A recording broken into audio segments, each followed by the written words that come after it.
আপনার সন্তানকে আলেম বানান। অন্তর থেকে একটু মুখ খুলে বলা যায় না, আপনার সন্তানকে আলেম বানান। দেখি বলেন তো একবার, কেন আলেম বানাবেন? ইসলামে এলেম ও আলেমের ফজিলত কি, গুরুত্ব কি, এইটা জানলে না আপনি আলেম বানাবেন। না জানার কারণে আমাদের মাথার মধ্যে দুনিয়াদার শিক্ষার গুরুত্বটা ব্যাপক হয়ে গেছে, যার কারণে আমাদের সন্তান সন্ততিকে আলেমের লাইনে পড়াশোনাকে আমরা পছন্দ করি না, নিজের জায়গা থেকে পছন্দ করি না। কেন? বলে কি খাবে, কি বলেন? আমার ছেলেকে মাদ্রাসায় পড়ালে আমার ছেলে কি খাবে, এই চিন্তাই আপনার সন্তানকে আলেম না বানাইয়া দেন স্কুল লাইনে। ফলে আপনি আপনার সন্তানকে আল্লাহর পরিচয় দেওয়া ভুলে যাওয়ার কারণে আল্লাহ রব্বুল আলামিন আপনার পরিচয়কে আপনার সন্তানের নিকট থেকে ভুলে দিয়েছে। যেভাবে আপনি আল্লাহর পরিচয়কে ভুলিয়ে দিয়েছেন, ওইভাবে আল্লাহ তাআলা আপনি যে পিতা আপনার পরিচয় ভুলে দিছে। দেখা যায় সন্তান যখন বড় হয়ে যায় তখন পিতাকে চেনে না, সন্তানের মতন অসহায় হয়ে। আজকেই দেখলাম, ফেসবুকে দেখলাম, বৃদ্ধ আপনার মতন বয়োজ্যেষ্ঠ, চুল পাকা, ক্ষুধার তাড়নায় অভাবে সন্তান সন্ততি তাকে দেখে না, গলার দড়ি দিছে, ফাঁসি দিছে। কি দিছে? ফাঁসি দিছে। ওই সন্তানের নিকটে পিতার মূল্য নাই। পিতা কি সম্পদ, কি জিনিস! পিতা তার জন্য ছিল মক্কা মদিনা, এটা তার বুঝে আসে নাই। কারণ হলো তারা দুনিয়াদার ছিল, দুনিয়াদারের লেখাপড়া তার মধ্যে ছিল, আখিরাতমুখী তাদের মধ্যে লেখাপড়া ছিল না। এই জন্য আপনার সন্তানকে আলেম বানাতে হবে, তাহলে আপনি সফল। আপনার সন্তানকে যদি আলেম বানান, ভুল কাজ করবে না, কখনোই ভুল কাজ করবে না। একজন আলেম সবচাইতে বেশি আল্লাহকে ভয় করে। কাকে ভয় করে? আলেম কাকে বলে? আলেম বলা হয়, ইমাম গজালি রহমতুল্লাহ আলাইহি তিনি বলেন, এলেম অনুপাতে যে আল্লাহকে বেশি ভয় করে সে হলো আলেম। একটা হলো দুনিয়াদার আলেম, আর একটা হলো আল্লাহমুখী আলেম। দুনিয়াদার আলেম সব কিছু করে। এই যে আপনাদের সামনে আসার পথে ওরস দেখলাম, এই মাহফিলেও আলেমরাই আসতেছে। কিছু আলেম আসে কি না, নামধারী, এরা দুনিয়া অন্বেষী। এরা কি বলেন তো? দুনিয়া অন্বেষী। আর একটা হলো আল্লাহকে ভয়কারী আলেম। আল্লাহর নিকটে দামি কারা? বলে যারা প্রকৃত আল্লাহকে ভয় করে চলে তারাই হলো প্রকৃত আলেম, আর তারাই আল্লাহর কাছে দামি। সুবহানাল্লাহ বলেন। আল্লাহ নিজে দলিল দিলেন, আল্লাহ নিজে তিনি সাক্ষী দিলেন। বলেন তো, আল্লাহর চাইতে অধিক সত্য কথা আর কারো আছে? আল্লাহ বললেন কোরআনে, ওমান আসদাকু মিনাল্লাহি কিলা। আল্লাহর চাইতে অধিক সত্য কথা আর কার? দেখি উত্তরে কি বলবেন? আর কারো আছে? আল্লাহ তিনি যা বলেন চূড়ান্ত পর্যায়ের সত্য বলেন। এই কোরআন সত্য। উত্তম হেদায়াত রাসূলের বাণী, রাসূলের চাইতে উত্তম হেদায়াতের কথা আর কে বলতে পারে? আর কেউ বলে? আল্লাহ বললেন, আমার বান্দাদের মধ্য থেকে সবচাইতে বেশি ভয় করে আলেম সম্প্রদায়। কারা ভয় করে? আপনার এলেম থাকলে আমুল বাঁচবে, আমুল সঠিক হবে। এলেম না থাকলে আপনার আমুল নষ্ট হবে। কি হবে বলেন তো? কথা কি বুঝে আসতেছে? এলেম থাকলে আপনার আমুল বাঁচবে, আমুল হেফাজত করতে পারবেন, আমুলকে রক্ষা করতে পারবেন। অন্যথায় সারা জীবন আমল করছেন, এলেম না থাকার কারণে একদিন যাইয়া মাজারে সেজদা দিছেন, ওরস করছেন। আপনার পিছনের আমল সব বরবাদ হয়ে গেছে। এলেম না থাকার কারণে, এলেম না থাকার কারণে মানুষের ঈমানকে ধ্বংস করে শিরক। ঈমানকে ধ্বংস করে কি? একসাথে বলেন। আমলকে ধ্বংস করে বেদাত। আমলকে ধ্বংস করে কি? দুইটা স্লোগান আমরা দেব। ঈমানকে ধ্বংস করে শিরক, আমলকে ধ্বংস করে বেদাত। এই দুইটা কর্ম করা যাবে না। অধিকাংশ দেখা যায় মাজারে শিরকের কর্ম বেশি হয়, কিছু ভালো কাজও হয় না তা না। কবর জিয়ারত করা সুন্নাহ, কবর জিয়ারত করা কি সুন্নত। এই সুন্নত কাজ করতে যাইয়া শিরক করে, বলেন তো এই শিরক অপরাধ কি আল্লাহ মাফ করেন? শিরক নিয়ে আলোচনা হয়েছে কয়েক জুমা, শিরক নিয়ে আলোচনা কয় জুমা হয়েছে? কয়েক জুমা হয়েছে। শিরকের অপরাধ আল্লাহ তাআলা মাফ করেন না। কিন্তু জেনে রাখেন, এই শিরক মুক্ত থাকতে পারে তারাই যারা আল্লাহকে বেশি ভয় করে। কি বলেন তো? শিরক মুক্ত তারাই থাকতে পারে যারা আল্লাহকে বেশি ভয় করে। আর আল্লাহ দলিল দিলেন, আমাকে বেশি ভয় করে আলেম সম্প্রদায়। আমাকে বেশি ভয় করে কারা? আজকের আলোচ্য বিষয় হলো এলেমের ও আলেমের ফজিলত। এলেম এবং আলেমের ফজিলত। আপনার সন্তানকে আলেম বানান। প্রশ্ন আমার এখানে, তারই ভিত্তিতে এলেম ও আলেমের ফজিলত। এটা না জানলে আপনার সন্তানকে আলেম বানাবেন না। আল্লাহ তাআলা বললেন, সবচাইতে বেশি ভয় করে আমার বান্দাদের মধ্য থেকে আলেম। সূরা ফাতিরের ২৮ নম্বর আয়াত। সূরা ফাতির ২৮ নম্বর আয়াতে আল্লাহ তাআলা বলেন, ইন্নামা ইয়াখশাল্লাহু মিন ইবাদিহিল উলামা। প্রকৃতপক্ষে বান্দাদের মধ্য থেকে সবচাইতে বেশি ভয় করে আমি আল্লাহকে যারা আলেম সম্প্রদায়, তারা বেশি আমাকে ভয় করে।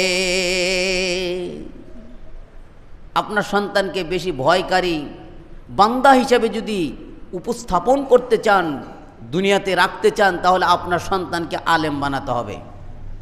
তাহলে আর কোনোদিন বলা লাগবে না, বাবা নামাজের আজান দিছে, নামাজে আসো। আপনার ছেলে আপনাকে দাওয়াত করবে, বাবা নন নামাজে যান। আলেম সম্প্রদায় আল্লাহকে বেশি ভয় করে। নবী বললেন, আমি সবচাইতে বেশি জানি, আমি সবচাইতে বেশি জানি, তাই আমি আল্লাহকে বেশি ভয় করি। যে রাসূল সাল্লাল্লাহু আলাইহি ওয়াসাল্লামের আগে পিছের সব অপরাধকে আল্লাহ মাফ করেছেন। আয়েশা বললেন, ইয়া রাসূলুল্লাহ, আপনার তো আগে পিছের সব অপরাধ মাফ, আপনি এত সালাত আদায় করেন, এমনভাবে আপনি নামাজ পড়েন, নামাজ পড়তে পড়তে আপনার পা মোবারক ফুলে যায়, এত কেন নামাজ পড়েন? আপনার তো আগে পিছনের সব অপরাধ মাফ করে দিয়েছে আল্লাহ। নবী করিম সাল্লাল্লাহু আলাইহি ওয়াসাল্লাম তিনি বলেন, আমি কি আল্লাহ তাআলার কৃতজ্ঞশীল বান্দা হব না? আল্লাহ যে আমার সব অপরাধকে মাফ করে দিয়েছেন, সেই কৃতজ্ঞতা আদায়ের জন্য আমি এত নামাজ পড়ি। সুবহানাল্লাহ বলেন।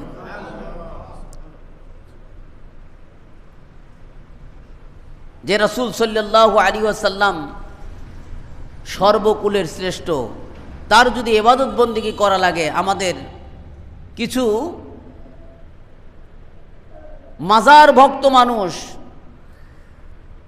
তাদের নাকি নামাজই লাগে না। রাসূল সাল্লাল্লাহু আলাইহি ওয়াসাল্লাম নামাজ পড়তে পড়তে পা মোবারক ফুলে ফেলে দিয়েছেন। কারণ হলো কি? তাকে জিজ্ঞেস করা হলো, আপনি এত নামাজ পড়েন কেন? বলে, আমি আল্লাহকে বেশি জানি। আমি আল্লাহকে, আমরা শুধু আল্লাহ তাআলাকে রহমানুর রহিম জানি, কিন্তু তার আরেকটি নাম আছে, তিনি হলেন কহ্হার, তিনি অধিক শাস্তিদাতা। তিনি বান্দাকে অধিক শাস্তি দেন, তার শাস্তির পরিমাণ আন্দাজ করার মতন ক্ষমতা কারো নাই। তিনি কোন সাইজের কোন ক্যাটাগরির শাস্তি দেবেন এইটাও কেউ জানে না। আল্লাহ তিনি হলেন কহার। নবী করিম সাল্লাল্লাহু আলাইহি ওয়াসাল্লাম বলেন আল্লাহ যে তিনি শাস্তি দাতা আমি এটাও জানি, এই জন্য আমি বেশি আল্লাহ তাআলার কৃতজ্ঞতা আদায় করি। সুবহানাল্লাহ বলেন। সহজ কথা বলতে, যে যত বেশি জানে সে তত বেশি নমনীয় হয়, যে যত বেশি জানে সে তত বেশি পরিবর্তন হয়। তার মধ্যে থাকে না অহংকার, তার মধ্যে থাকে না গর্ব করার কিচ্ছু। যে যত বেশি কোরআন হাদিস মন্থন করবে, জানবে, সে নিজেকে না জানার বিষয় উপস্থাপন বেশি করবে যে আমি কিচ্ছুই জানি না। কারণ কোরআন ও হাদিসের জ্ঞান তো এমন, সারা দুনিয়ার পানি যদি কালি হয়, সারা দুনিয়ার গাছ যদি কলম হয়, এই কোরআন হাদিসের ব্যাখ্যা লেখে কেউ শেষ করতে পারবে। কুল্লাউ কানাল বাহরু মিদাদাল লিকালিমাতু রাব্বি লানাফিদাল বাহরু ক্বাবলা আন তানফাদা কালিমাতু রাব্বি। সারা দুনিয়ার বৃক্ষ, সারা দুনিয়ার পানি, এগুলো যদি লেখার কাজে ব্যবহার হয়, আল্লাহর কোরআনের ব্যাখ্যা লিখে শেষ করা যায়। আল্লাহর আরেকটি নাম আলিমুন। কি নাম বলেন তো? আল্লাহর সিফতি নামের মধ্যে ৯৯টি নাম আছে, তার মধ্যে একটি হলো আলিমুন। তিনি মহাজ্ঞানী। আল্লাহ কি বলেন তো? মহাজ্ঞানী। কথা কি বুঝতেছেন? বোঝা যায়? আর আমরা কতক ব্যক্তি আছি আলিমুন, জ্ঞানী। মহাজ্ঞানী আমাদের মধ্যে লাগে না, আমাদের সাথে সেট হয় না মহাজ্ঞানী। কিন্তু আল্লাহ তাআলার শানে আমরা ব্যবহার করে থাকি মহাজ্ঞানী। তার জ্ঞানের শেষ। একটা উদাহরণ দিলে বুঝতে পারবেন আল্লাহ কেমন জ্ঞানী। বলে আল্লাহর জ্ঞান হলো সমুদ্রের মতো। কোনো ব্যক্তি যদি সেই সমুদ্রের পানি সেচনের জন্য চেষ্টা করে, সারা জীবন সেই পানি সেচতে সেচতে সে নিজে ক্লান্ত হয়ে পড়বে, কিন্তু সমুদ্রের পানি, সাগরের পানি শেষে কখনোই শেষ করতে। আল্লাহ হলেন অসীম জ্ঞানের অধিকারী, যার শেষ নাই। অসীম মানে কি? আর আমরা হলাম সসীম, আমাদের শেষ আছে। একজন আলেম আল্লাহর জ্ঞানের থেকে জ্ঞান নেন, তাই একজন আলেম সারা জীবন কথা বলে, তার কথা শেষ হয় ফুরায় না। 10 মিনিট 5 মিনিট কেন, সারা জীবন কথা বলেও একজন আলেম তার কথা বলে শেষ করতে পারে না। কারণ জ্ঞানটা ওই আলেমের না, স্বয়ং আল্লাহ তাআলার জ্ঞান, স্বয়ং আল্লাহ তাআলার মেহেরবানি, স্বয়ং আল্লাহ তাআলা প্রদত্ত জ্ঞান ওই আলেম সার্ভিস দেন।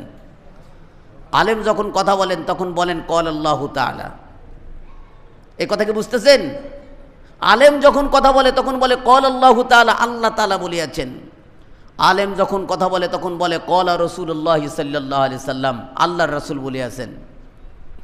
কিন্তু কতক সমাজের মধ্যে, এই দুনিয়ার মধ্যে কিছু ব্যক্তি উল্টো দিক বোঝে যে আমাদের বিরুদ্ধে আলেম সাহেব কথা বলল, আপনার বিরুদ্ধে রাসূল কথা বলেছে। এই ওরস কি? ওরস মানে বিবাহ অনুষ্ঠান। আপনি কি অর্থ কখনো ভেবে দেখেছেন? ওরস বিবাহ অনুষ্ঠান। শুধু তাই নয়, স্বামী স্ত্রীর গোপন মিলনের যে একটা অবস্থান, সেই অবস্থানকে বলা হয় ওরস।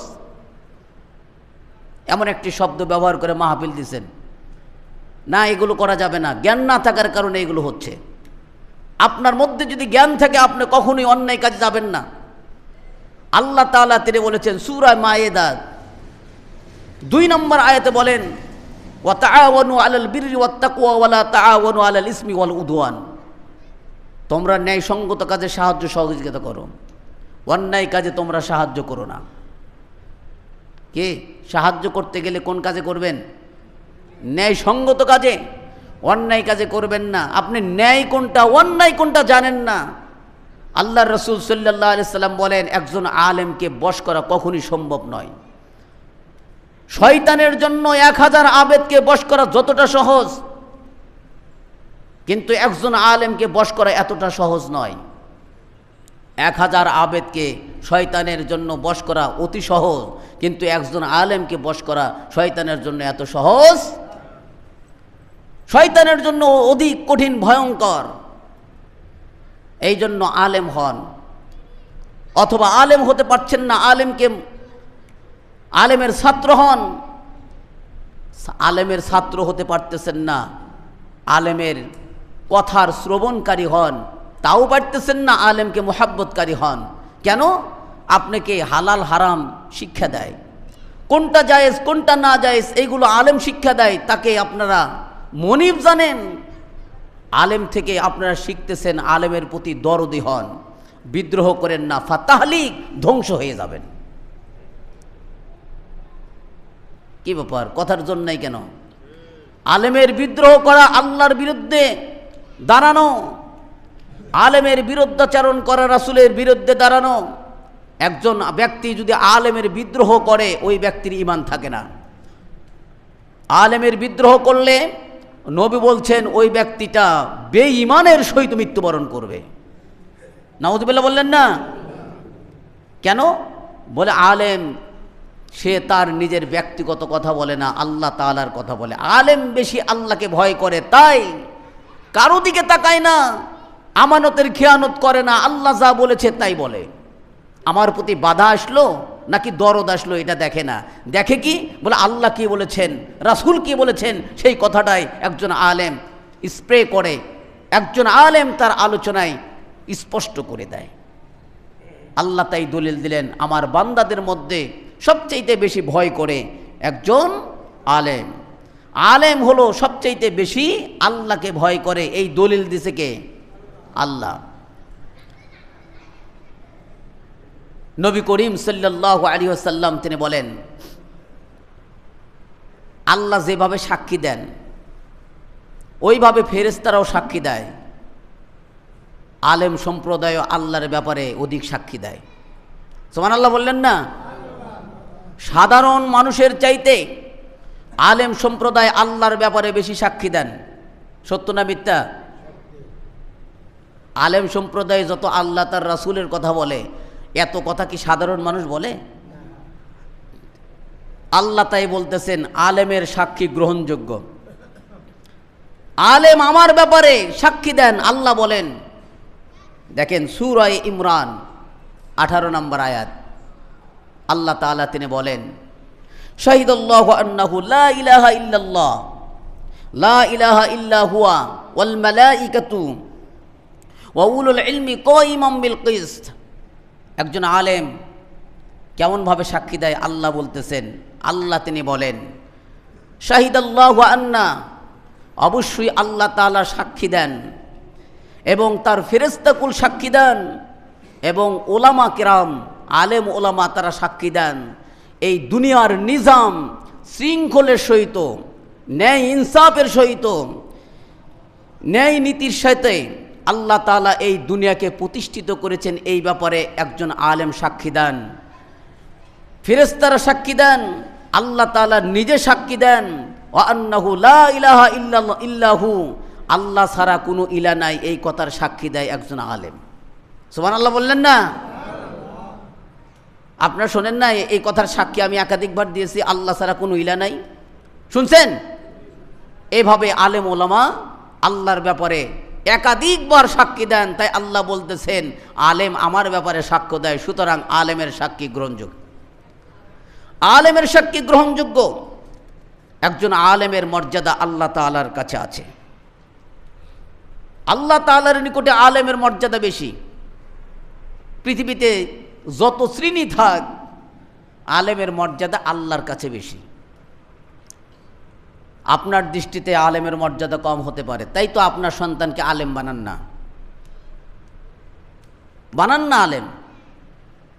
খাবে কি, পড়বে কি? আলেমই দিলে পরে এ তো ইনকাম সোর্সই কম, এতে খাবে কি? অথচ আল্লাহ বলতেছেন না না না, আমি সকল মানুষের মধ্য থেকে বাছাই করে নির্বাচন করে আলেম সম্প্রদায়ের সম্মানকে আমি বর্ধিত করে দিয়েছি। সুবহানাল্লাহ বলেন। আল্লাহ তাআলা দুই শ্রেণীর ব্যক্তিদের সম্মান দিয়েছেন, একটা হলো ইমানদার আপনাদেরও সম্মান আছে। আল্লাহর কাছে ইমানদারদের সম্মান আছে না নাই? আছে। আল্লাহ তার দলিল দেন। সূরা মুজাদালা 11 নম্বর আয়াতে আল্লাহ তাআলা বলেন, ইয়ারফাইল্লাহুল্লাযীনা আমানু মিনকুম ওয়াল্লাযীনা উতুল ইলমা দারাজাত। আল্লাহ তাআলা তিনি বলেন, তোমাদের মধ্যে যারা ঈমানদার, যারা ঈমান আনয়ন করেছেন, আমার সাথে কি সাক্ষী দেওয়া যায় আমরা ঈমান আনয়ন করেছি? হাত উঁচু করেন তো ভাই। আমরা ঈমানদার, আল্লাহকে সাক্ষী দিলাম আমরা ঈমান আনয়ন করেছি, আলহামদুলিল্লাহ।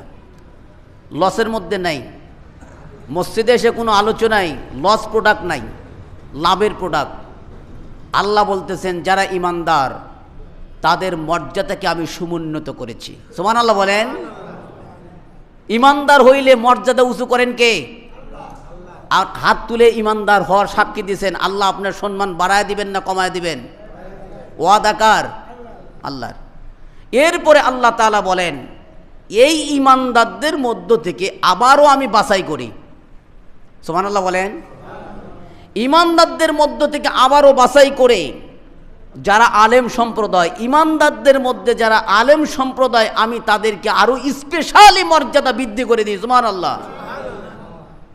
তাহলে আলেমের মর্যাদা আল্লাহর কাছে আছে কি নাই?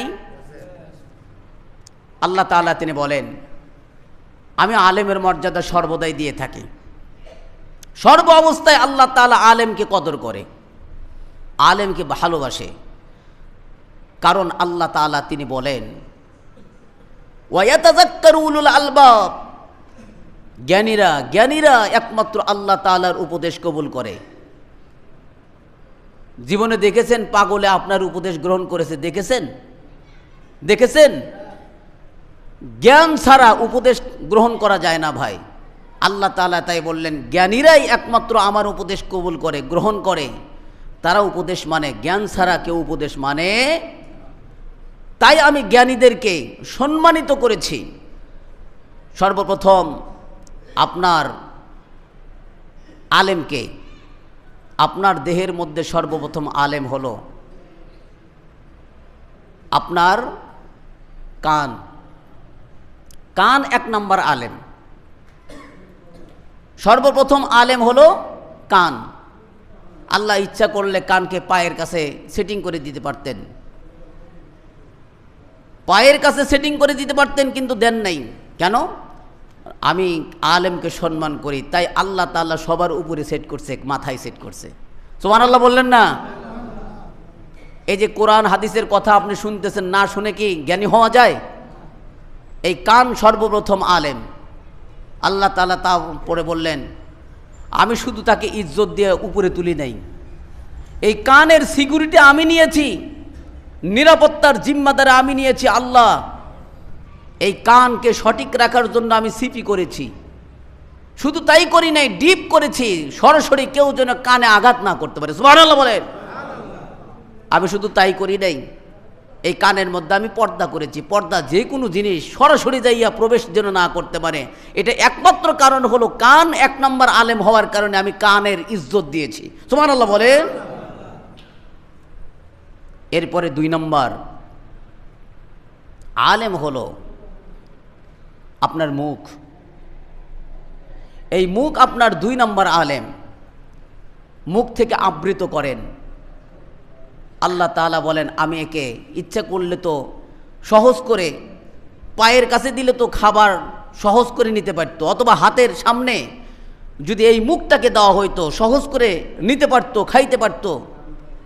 পশু পাখিকে দেখেন না ভাই, পশু পাখি সেজদা ছাড়া খাইতে পারে না ভাই।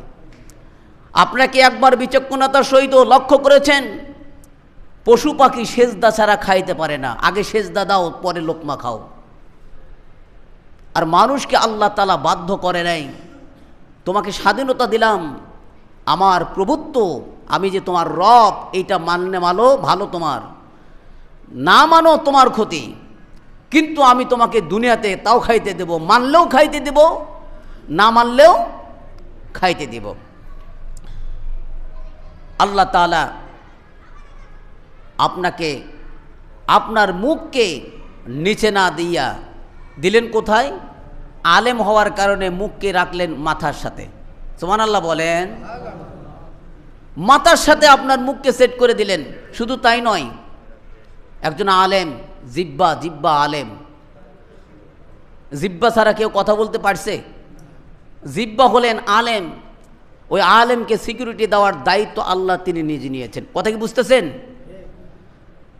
আল্লাহ বলেন, তুমি যেহেতু আলেম, তোমাকে সিকিউরিটি, তোমার নিরাপত্তা দেওয়ার জিম্মাদারি আমার। 32টা পুলিশ মোতায়েন করে রেখেছেন সর্বদাই। কয়টা পুলিশ?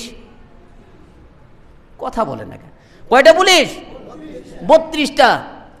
এই 32টা পুলিশ, অর্থাৎ দাঁত 32টা দাঁত আপনার জিহ্বার সংরক্ষণ করে। সরাসরি জিহ্বাকে আঘাত করতে পারে না কেউ। জিহ্বাকে ভিতরে সেট করে রাখছেন, বাহিরে রাখেন নাই আলেম হওয়ার কারণে। আলেমের ইজ্জত আল্লাহ তাআলা দেন। ওয়ারফাউল্লাহ, আল্লাহ তাআলা উঁচু করেন উতুল ইলমা দারাজাত। যারা আলেম সম্প্রদায়, তাদের মর্যাদাকে আল্লাহ সমুন্নত করেছেন, উঁচু করেছেন। কারণ হলেন জিহ্বা, তুমি একজন আলেম। এই আলেম আবার কখনো ভুল করলে 32টা পুলিশের মধ্যে থেকে যে কোনো একটা পুলিশ আবার শায়েস্তাও করে। ভুল কথা, ভুল কিছু যদি আপনার মুখ থেকে বলে, তাহলে এই জিহ্বা মাঝে মাঝে কামড় খায়। 32টা দাঁতের যে কোনো একটার কামড় খায় কি না? এই পুলিশ, আপনি তো জানেন পুলিশ হলো দরদি বন্ধু। মাঝে মাঝে আবার এই পুলিশ নিয়ে যায় পেটে। তার মানে ভুল হলে পেটে, ভুল না হলে পুলিশ আপনার জন্য কি সিকিউরিটি, পুলিশ আপনার জন্য বন্ধু। একজন আলেমকে আল্লাহ তাআলা কোথায় রাখছেন? পায়ের কাছে না মাথার কাছে? কারণ কি দেখে বলেন তো? আলেমের মর্যাদা আল্লাহর কাছে বেশি। এরপরে 3 নম্বর আলেম আল্লাহ তাআলা বানাইছেন। 3 নম্বর আলেম মাথাকে বানাইছেন। কাকে বানাইছেন? মাথাকে বানাইছেন। আর 3 নম্বর আলেম বানাইছেন চক্ষুকে। চক্ষুকে 3 নম্বর আলেম বানাইছেন। এই চক্ষুর সিকিউরিটি আল্লাহ তাআলা দিয়েছেন। এই চক্ষু দিয়ে কোরআন দেখেন, হাদিস দেখেন। এই চক্ষু, অনেকে চেয়ে থেকেও ঘুম আসে না ভাই? জীবনে শুনছেন চোখের মধ্যে ইঁদুর বাসা করছে, আশুরা বাসা করছে, শুনছেন? আবার এই চক্ষুকে নিরাপত্তা দেওয়ার জন্য, চক্ষু একজন আলেম, আল্লাহ তাআলা বলেন আমি আলেমের কদর দিই। চক্ষুকে সরাসরি উপর দিক ফুলাইয়া তুলে চক্ষুকে সেটিং করলে তাও দেখা যাইতো, কিন্তু আল্লাহ তাআলা তা করেন নাই, সবার উপরে সেটিং করছে। তারপরেও এই চক্ষুর নিরাপত্তার জন্য একটু চোখের ডিপ রাখছেন, যেন সরাসরি কোনো ব্যক্তি কোনো কিছুই এই চক্ষুকে আঘাত না করতে পারে। শুধু তাই নয়, চোখের মধ্যে যেন ধুলোবালি না যাইতে পারে, চোখের আঘাত যেন না আসে, এই জন্য পাপড়ির ব্যবস্থা করেছেন। সুবহানাল্লাহ বলেন। এটা কিসের কারণে? চক্ষু 3 নম্বর আলেম। চক্ষু কয় নম্বর আলেম? 3 নম্বর। আপনি ভালো মন্দ বুঝতেছেন না, দেখতেছেন কোনটা ভালো কোনটা ইয়া। ওরজ মাহফিলে তো অর্ধ উলঙ্গ নারী পুরুষ সব এক জায়গায় নাচানাচি করে। এটা দেখে আপনি বোঝেন না যে ভালো না মন্দ? এটা স্বাভাবিক মস্তিষ্ক যার বিকৃত হয়েছে, সে শুধু বুঝতে পারে না ভালো না মন্দ। যেমন গরু ছাগল বুঝতে পারে না সে ন্যাংটা না কাপড় পরিহিত, যেখানে সেখানে উলঙ্গ। গরু ছাগল আর মানুষের মধ্যে পার্থক্য আছে। আপনার মধ্যে যদি মানুষত্ব জ্ঞান না থাকে, বোধগম্য না থাকে, আপনি তো বালহুম আদল, আপনি তো 4 পাওয়ালা জানোয়ার। মানুষ না। মানুষ তো তাকেই বলা হয় যার মধ্যে বোধগম্য রয়েছে। আপনি চক্ষু থাকতে দেখতে পারতেছেন না, আল্লাহ তাআলা তাই বলেন চক্ষু থাকতে যারা দেখে না, কান থাকতে যারা ভালো কথা শোনে না, এরা তো মানুষ নয়, এরা 4 পাওয়ালা জানোয়ার। বালহুম আদাল, বলে না, উলাইকা কাল আনআম বালহুম আদাল, 4 পাওয়ালা জানোয়ারের চাইতে নিকৃষ্ট। নাউযুবিল্লাহ বলেন ভাই। আল্লাহ এই সমস্ত মানুষদেরকে জাহান্নামের জন্য তৈরি করেছেন। নাউযুবিল্লাহ বলেন। আমি বলি নাই, আল্লাহ বলেছেন ওয়ালাকাদ জারা'না লি জাহান্নামা কাসীরাম মিনাল জিন্নি ওয়াল ইনস লাহুম কুলুবুন লা ইয়াফকাহুনা বিহা ওয়া লাহুম আয়ুনুন লা ইবসিরুনা বিহা ওয়ালাহুম আযানুল্লাহ ইসমাউনা বিহা। আল্লাহ কতক সংখ্যক জিন এবং মানুষকে জাহান্নামের জন্য তৈরি করেছেন, সৃষ্টি করেছেন। তারা কারা? বলে তাদের কলব আছে, কলব থাকতে বোঝে না। চক্ষু আছে, চক্ষু থাকতে দেখে না। কান আছে, কান থাকতে ভালোটা শোনে না, বোঝে না। এরা মানুষের মধ্যে পড়ে না, এরা জাহান্নামীর উপাদান। এরা জাহান্নামের জন্য প্রস্তুত করা হয়েছে এদেরকে। বলে না না না, এরা হলো চার পাওয়ালা জানোয়ার। তাহলে আপনাকে আল্লাহ তাআলা চক্ষু দিয়েছেন আলেম হিসাবে, একজন আলেমকে আল্লাহ তাআলা সিকিউরিটি দিয়েছেন, চক্ষুর নিরাপত্তা দিয়েছেন, এত কিছু দিয়েছেন, আপনার এই চোখ দিয়ে ভালো কিছু দেখবেন, অথচ আপনি অশ্লীলতা দেখছেন। আল্লাহ তাআলা কি আপনাকে গ্রেপ্তার করবে না? অবশ্যই করবে। 4 নম্বর আলেম হলো আপনার মাথা। আল্লাহ তাআলা দেখেন আপনার মাথাকে কত সুন্দর সিকিউরিটি রেখে দিয়েছেন। মাথার মধ্যে মগজটাকে সুন্দর করে প্রলেপ দিয়েছেন, তার উপরে চুল রেখেছেন। মাথাকে আল্লাহ তাআলা নিচে সেট করলে তো পারতেন, কিন্তু করেন নাই কেন? বলে না, আমি আল্লাহ আলেমের কদর জানি, আমি আল্লাহ আলেমকে কদর করি, সম্মান করি। আলেমের স্থান মাথার উপর। আল্লাহ তাআলা এই জন্য আলেমকে মাথার উপরে রেখেছেন, জমিন থেকে উপরে রেখেছেন। আপনার এই মাথার সিকিউরিটি আল্লাহ তাআলা নিয়েছেন। অন্য কোথাও চুল নাই, মাথাতে চুল, সরাসরি কোপ দিলেও কাটবে না। চুল এমনটা একটা মজবুত জিনিস। শুধু তাই নয়, মাথার উপরে প্রলেপ। মানুষের শরীরে যত রগ আছে তার চাইতে বেশি রগ হলো মাথাতে। সারা শরীরে যত রগ আছে তার চাইতে দ্বিগুণ রগ হলো মাথাতে। কোথায় আছে? বিজ্ঞানীরা গবেষণা করে দেখেছেন, তারা বলেছেন মানুষের শরীরে যে রগগুলো আছে, এই রগগুলো যদি প্লাস করা যায়, একটার পর একটা যদি প্লাস করা যায়, এই পৃথিবী 2 বার প্রদক্ষিণ করা যাবে। কথা কি বুঝছেন? বিজ্ঞানী ছাত্ররা বোঝেন, মানুষের শরীরে যত রগ আছে, এইটা যদি একটার সাথে একটা প্লাস করা যায়, তাহলে এই সারা পৃথিবী 2 বার প্রদক্ষিণ করা যাবে, মানে ঘোরা যাবে। এত রগ, তার মধ্যে অধিকাংশই রগ দেওয়া হয়েছে মাথাতে। কেন? বলে মাথা দ্বারা মানুষ পরিচালিত হয়। সুবহানাল্লাহ বলেন না?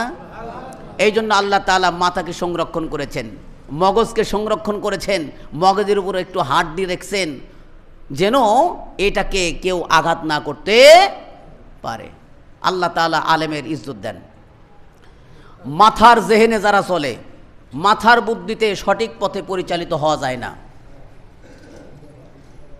সদরুল কলব, মানুষের জ্ঞান, সহি জ্ঞান হয় কলব থেকে। কোথায় বলেন? প্রেসিডেন্ট, এই যতগুলো আলেম দেখতেছেন, সবচাইতে বড় আলেম হলো কলবের আলেম, সদরুল কলব। প্রেসিডেন্ট আলেম হলো এই কলবে। নবী রাসূলদের জ্ঞান হলো এই কলবের থেকে। নবী রাসূলরা কলবের জ্ঞান দ্বারা পরিচালিত, তাই তারা হিদায়াত প্রাপ্ত, আল্লাহমুখী হন। কলবের জ্ঞান দ্বারা দুনিয়া অন্বেষী হয় না, আর মাথার জ্ঞান দ্বারা দুনিয়া অন্বেষণ করা হয়। বিজ্ঞানীরা এই জন্য ঈমান আনতে পারে না মাথার জ্ঞানের কারণে। যাদের জ্ঞান কলব থেকে, আল্লাহ তাআলা তিনি বলেন, আলাম নাশরাহ লাকা সাদরাক, হে নবী আপনাকে আমি কি আপনার বক্ষকে প্রশস্ত করি নাই? অর্থাৎ আপনার বক্ষকে প্রশস্ত করে, চাক বিদরণ করে, বক্ষকে বিদরণ করে আল্লাহ তাআলা রাসূল সাল্লাল্লাহু আলাইহি সাল্লামের কলবকে হার্ট অপারেশন করে তার কলব থেকে সমস্ত কিছু বাহির করে জ্ঞান শুধু ঢুকাইয়া দিয়েছিলেন। সুবহানাল্লাহ বলেন। এই জন্য নবীরা ওহির জ্ঞানের দ্বারা পরিচালিত হন। আর মাথার জ্ঞানের দ্বারা পরিচালিত হয়, তারা ভেদাভেদ বোঝে না, কোনটা হালাল কোনটা হারাম এটা বোঝে না। যেমন আমি আপনাকে সামনে উদাহরণ করি, আমি ফল গাইলাম, আমি খাইতে পারবো না, এটা কেমন কথা? মাথার জ্ঞান। আমি ফল গাইলাম, আমি বৃক্ষ গাইলাম, আমি খাইতে পারবো না, এটা কেমন কথা? এটা মাথার জ্ঞান। আর কলবের জ্ঞান হলো না, আল্লাহ তাআলা এটা নিষেধ করেছেন। আপনার সন্তানকে আপনি বিবাহ করতে পারেন না, এটাও মেয়ে ওটাও মেয়ে, শেরপুরের এই পাড়ার মানুষও মেয়ে, ওই পাড়ার মানুষও মেয়ে, আপনার মেয়েও মেয়ে, কিন্তু আমি আমার মেয়েকে বিবাহ করতে পারবো না কেন? এটা কলব না, এটা মাথার যুক্তি। কিসের যুক্তি বলেন তো? মাথার যুক্তি। যে রাস্তা দিয়ে আসলো সেই রাস্তায় যাব, কি সমস্যা?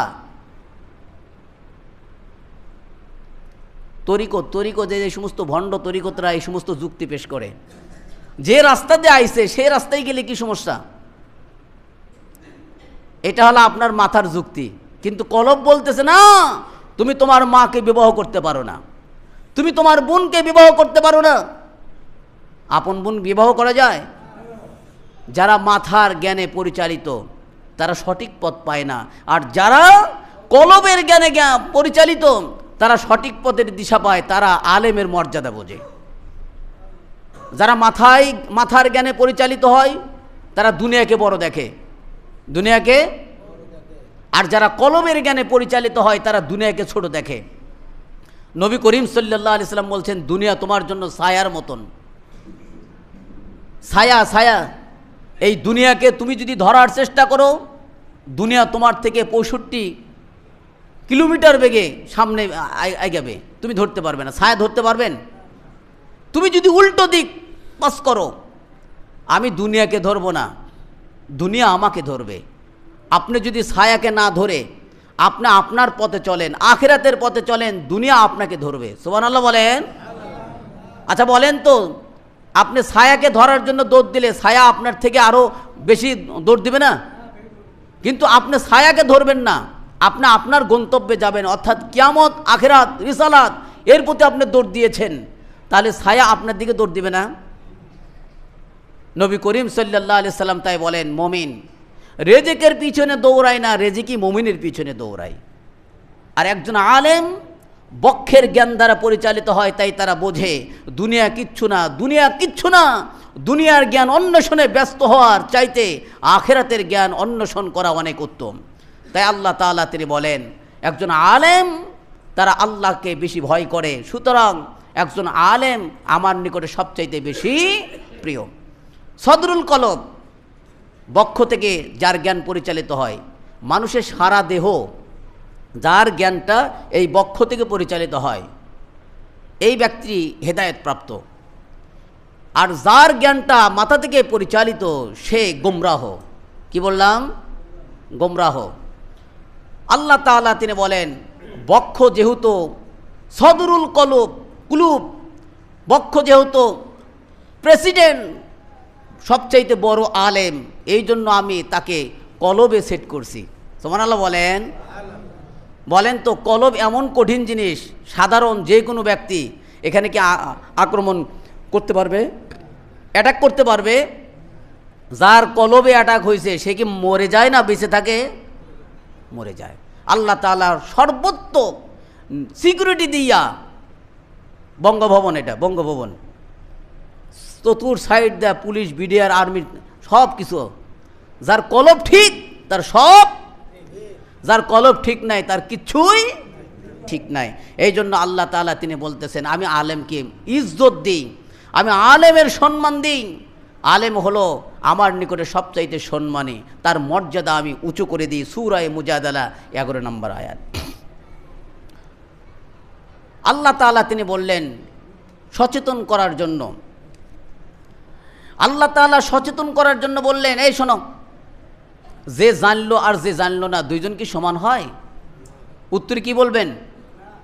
যে জানছে আর যে জানে নাই দুইজন সমান হতে পারে না। না জেনে আপনি সব কিছু করতে পারতেছেন, আর জেনে আপনি কখনোই সব কিছু করতে পারবেন? কোনটা অন্যায় কোনটা ন্যায় এটা জানতে হবে, তবে পার্থক্য বুঝতে পারবেন। এই জন্য জ্ঞানীদের সম্মান আল্লাহ তিনি করেছেন। আল্লাহ তিনি বললেন, শোনো, সূরা জুমারের 9 নম্বর আয়াতে আল্লাহ বলেন, কুল হাল ইয়াস্তাউল্লাযীনা ইয়ালামুনা ওয়াল্লাযীনা লা ইয়ালামুন। হে নবী, আপনি বলে দেন, যারা জানছে আর যারা জানে নাই তাদের দুইজন কখনই সমান নয়। আল্লাহ তাআলা তিনি বলেন, জানার গুরুত্ব আল্লাহ তাআলা নিজে দিয়েছেন। বেশি জানো নাজাত পাবে, মুক্তি পাবে। না জানলে তুমি ক্ষতিগ্রস্তের অন্তর্গত হয়ে যাবে। যে যত বেশি জেনেছে সে তত বেশি নরম হয়েছে। জানলেওয়ালা ব্যক্তি নরম হয়, গরম হয় না। কি বলেন তো? আবু হানিফা রহমতুল্লাহ আলাইহি বলেন, আমি কারো গীবত করব না, যদি করি আমার মার করব, যদি করি আমার মার গীবত করব। আবু হানিফা রহমতুল্লাহ আলাইহি, তাকে জিজ্ঞেস করা হলো, কেন আপনি আপনার মার গীবত করবেন? বলে, অন্যের গীবত করে আমার আমলকে আমি বরবাদ করতে চাই না, সে জানে। আমি আমার মার গীবত করব, তাহলে আমার নিজের মধ্যেই থাকবে। কোনো ব্যক্তি, কোনো সন্তান মার গীবত করছে? অর্থাৎ এই কথার দ্বারা তিনি বুঝাইলেন, যারা জ্ঞানী তারা কখনোই গীবত করে না।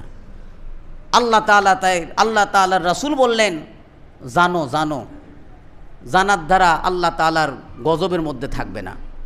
নবী বলতেছেন, দুনিয়াতে সব কিছুই অভিশাপ। এই দুনিয়াটা ভালো জিনিস না, অভিশাপের জায়গা দুনিয়া। আদম এবং হাওয়া দুনিয়াতে হাজত পূরণের জন্য আইছে ভাই। আদম আর হাওয়া দুনিয়াতে হাজত পূরণের জন্য আইছে, অন্য কোনো উদ্দেশ্যে আসে নাই। যাও, চলে যাও, চলে যাও, জান্নাতে হাজত পূরণের জায়গা না। যেই গন্ধম ফল খাইছে, পেটে দিছে মোচর, জান্নাতে কখনোই দুর্গন্ধ করার জায়গা? আল্লাহ বললেন, না, এখন তোমার থাকার জায়গা না। তুমিও যাও, আদমও যাও, হাওয়াও যাও, শয়তানে যাও। এই তিনজনকে দুনিয়াতে পাঠায় দিছে। কিন্তু আবার চাবি দিছে এভাবে, আদম ও হাওয়া দুনিয়াতে যাবে, যদি তোমরা সঠিকভাবে তওবা করে ফিরে আসতে পারো, আবার তোমরা এই জান্নাতে ঢুকতে পারবে। সুবহানাল্লাহ বললেন না? তাহলে দুনিয়া তাগাদা পূরণের জায়গা। আপনাকে আমি প্রশ্ন করি, পায়খানা পেশাবের জায়গায় কত ঘন্টা থাকবেন? যতক্ষণ প্রয়োজন ততক্ষণ। দুনিয়াটা ওই রকম। দুনিয়াতে আপনার প্রয়োজনের তাগিদে থাকবেন, নাজায়েজ না, কিন্তু আপনার কাজ করতে হবে আখিরাতের, তবেই আপনি জ্ঞানবান, আপনি বুদ্ধিমান। আল্লাহ তাআলার নবী বলেন, দুনিয়াতে যাহা আছে সব কিছু লানতপ্রাপ্ত, গজবপ্রাপ্ত, গজব। দলিল তিরমিজি শরীফের হাদিস 2322 নম্বর হাদিস।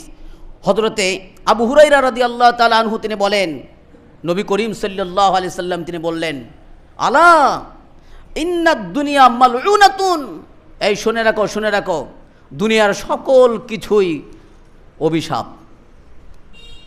একটা জিনিস কেউ বাদ রাখেন নাই আল্লাহর রাসূল, দুনিয়ার সকল জিনিসই কি অভিশাপ, কিন্তু তিনটি বিষয় বাদ। সুবহানাল্লাহ বলেন।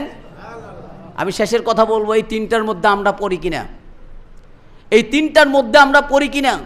দুনিয়ার সব কিছুই, একসাথে বলেন, দুনিয়ার সব কিছুই অভিশাপ। বলেন তো, অভিশাপ মানে আল্লাহ তাআলা গজব দেন দুনিয়ার। কিন্তু তিনটা ব্যক্তির, তিন শ্রেণী ব্যক্তির উপর, তিনটি বিষয়ের উপর আল্লাহ গজব দেন না। তারা কারা? এক নম্বর, ইল্লা জিক্রুল্লাহ। এক নম্বর হলো আল্লাহ তাআলার জিকির, আল্লাহ তাআলার স্মরণের মজলিস। আল্লাহ তাআলাকে যে যেভাবে স্মরণ করে, এই মজলিসটাতে আল্লাহ তাআলা কখনোই গজব দেন না। সুবহানাল্লাহ বলেন। এই যে আমরা আলোচনা করতেছি, কার আলোচনা করতেছি? নামাজ পড়বো কার? তাহলে যতক্ষণ আল্লাহর গুণগান করছি ততক্ষণ আমরা গজবের মধ্যে। শুধু তাই নয়, আরো একটু স্পষ্ট করে বললেন, ওমা ওয়ালাহু, শুধু আল্লাহর জিকির না, আল্লাহর জিকির সংক্রান্ত যতগুলো বিষয়, অপশন, মানে আল্লাহ নিয়ে আলোচনা হচ্ছে, এরকম যতগুলো বিষয়, ততগুলো বিষয় গজব মুক্ত। সুবহানাল্লাহ বলেন। দুই নম্বর, আল্লাহ রসুল বললেন, আও আলিমান। তিন নম্বর হলো আলেম গজব প্রাপ্ত নয়। সুবহানাল্লাহ, সুবহানাল্লাহ। একজন আলেম কখনই গজবের মধ্যে নয় ভাই।